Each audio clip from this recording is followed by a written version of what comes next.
We are living the realities of climate change, sea level rise, as you stand watching me today at COP26. We cannot wait for speeches when the sea is rising around us all the time.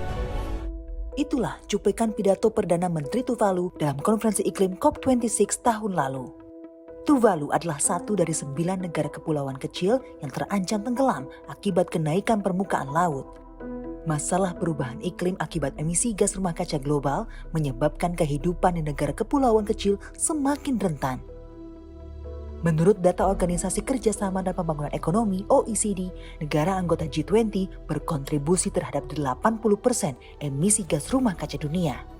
Hal inilah yang turut mendorong Indonesia sebagai ketua G20 untuk melibatkan Forum Kepulauan Pasifik dan Komunitas Karibia dalam kelompok kerja G20 tahun ini.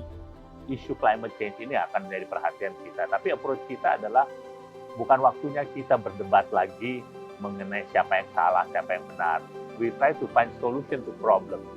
Jadi makanya salah satu prioritas kita adalah energy transition. Sebagai contoh, kalau kita berhasil, semua negara di dunia sama-sama bekerja sama berhasil untuk transisi energi ke ramah lingkungan, berarti CO2 emisi karbon dioksida itu mau tidak mau akan menurun kan? Nah, dan ini pun juga otomatis menyelesaikan isu lingkungan itu sendiri. Indonesia melihat negara kepulauan kecil kini menjalani kehidupan nyata dampak dari perubahan iklim dunia.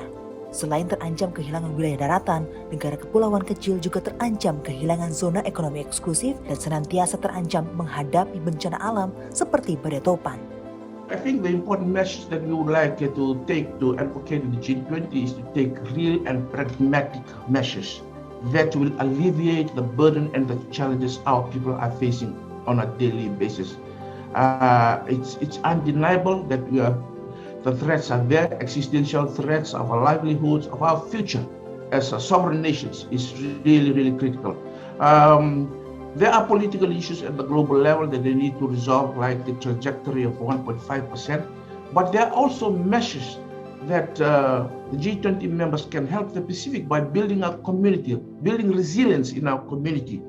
Indonesia juga melihat di masa depan masalah perubahan iklim tak hanya akan dirasakan oleh negara kepulauan kecil. The pandemic also provide us with a harsh reminder of the vulnerability of our global economy of non-traditional shock. Climate change could pose even bigger threat than the pandemic. The G20 must play a role in combating climate change, not just to reduce carbon emission, but also finding ways to raise and direct more financing for sustainable investment, as well as technologies that facilitate climate action. Perwakilan Forum Kepulauan Pasifik, Komunitas Karibia, dan Indonesia berharap negara anggota G20 dapat berkontribusi dalam upaya transisi energi global, baik berupa pendanaan maupun transfer inovasi dan teknologi. Transisi energi diharapkan dapat mendorong tercapainya target penurunan suhu global. Mumtazah Cotan Ningrat, Windri Hawadis, Jakarta.